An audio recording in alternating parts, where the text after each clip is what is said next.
Olá, tudo bem com vocês? Eu estou aqui para continuar a falar sobre o Barroco, o segundo período da Era Colonial. Mas hoje, agora, eu gravei esse vídeo para falar com vocês sobre autores menores, né? E encerrar o Barroco. Mais tarde eu gravarei um outro vídeo que vai começar com o terceiro período da Era Colonial, que é o Arcadismo. Mas encerrando aqui o Barroco, como eu disse para vocês, eu venho falando de autores menores. E Bento Teixeira é o primeiro. Bom, Bento Teixeira é um autor, foi o autor da Prosopopeia, um poema épico, decassílabo, disposto em 8ª rima. É um poema laudatório. Vocês viram, ontem eu fiz um vídeo e o último poema era laudatório também. É uma homenagem, é uma espécie de homenagem. Quando fala laudatório, é um poema onde uma pessoa presta uma homenagem a outra pessoa bem importante, né?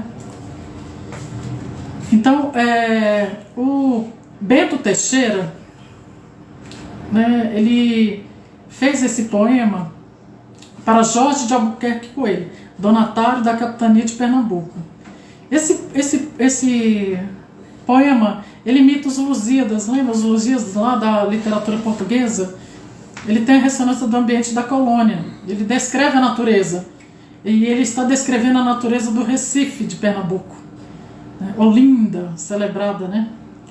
Bom, ele fala sobre a capitania de Pernambuco, é considerado o marco inicial do Barroco na literatura brasileira. E aqui eu coloquei o poema para vocês, Prosopopeia, eu coloquei as 3 primeiras estrofes da Prosopopeia. E ele fala que é um decassílabo porque na divisão métrica são 10, né? Cantem, poetas, vocês se lembram da divisão métrica? O poder romano, que depois eu vou explicar para vocês como faz também. E na 8ª, romano, com troiano, com soberano, primeiro, segundo, terceiro, quarto, quinto, A, B, C, D, aquela, né, que mais tarde também vai ser explicado, depois eu vou explicar para vocês. Aqui eu coloquei que o decassílabo é um verso de 10 sílabas, é uma métrica muito comum nos sonetos, e a métrica é a medida do verso, que corresponde ao número de sílabas poéticas. Como eu falei para vocês, é a divisão da sílaba daquela frase ali de cima, a primeira. Outro escritor também, outro poeta, né? Outro autor também é o Manuel Botelho de Oliveira. O Manuel Botelho de Oliveira, ele escreveu a Música do Parnaso, o primeiro livro impresso de autor nascido no Brasil. Então, muito importante também. Ele era nativista. O nativismo é um sentimento acompanhado de patriotismo, né? Na história brasileira, o nativismo apresentou-se como um sentimento voltado contra a metrópole colonial, o Portugal, e contra a cultura portuguesa também. Então aqui eu coloquei A Ilha de Maré, né, que é um poema, e concluí aqui falando sobre o Barroco, né? O Barroco estava voltado pelos exageros verbais, o rebuscamento, a ornamentação, e tudo era exagerado no Barroco. Tinha também a Igreja Católica, e quando você não concordava com o que a Igreja Católica pregava, ela, né, convocava o Concílio de Trento para reunidos numa contra-reforma pelo órgão executivo chamado Santa Inquisição. Ela censurava a pessoa usando o Tribunal do Santo Ofício. A Igreja Católica punia assim. E as pessoas da época, elas ficaram divididas entre viver a vida e o desejo da carne, viver a vida espiritual e o desejo da carne, né? Elas ficavam divididas entre a Igreja Católica e o protestantismo de Lutero.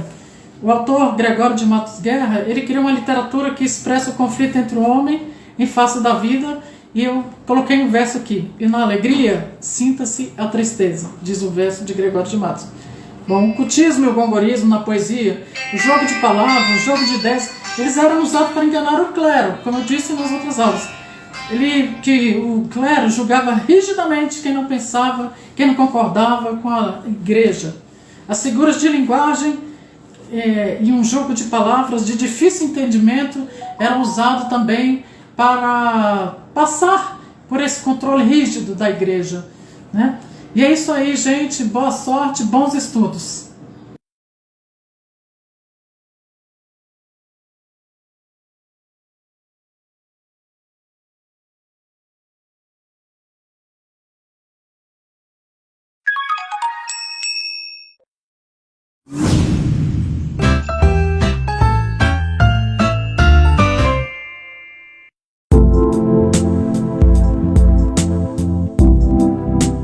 Uai, seu app de vídeos curtos.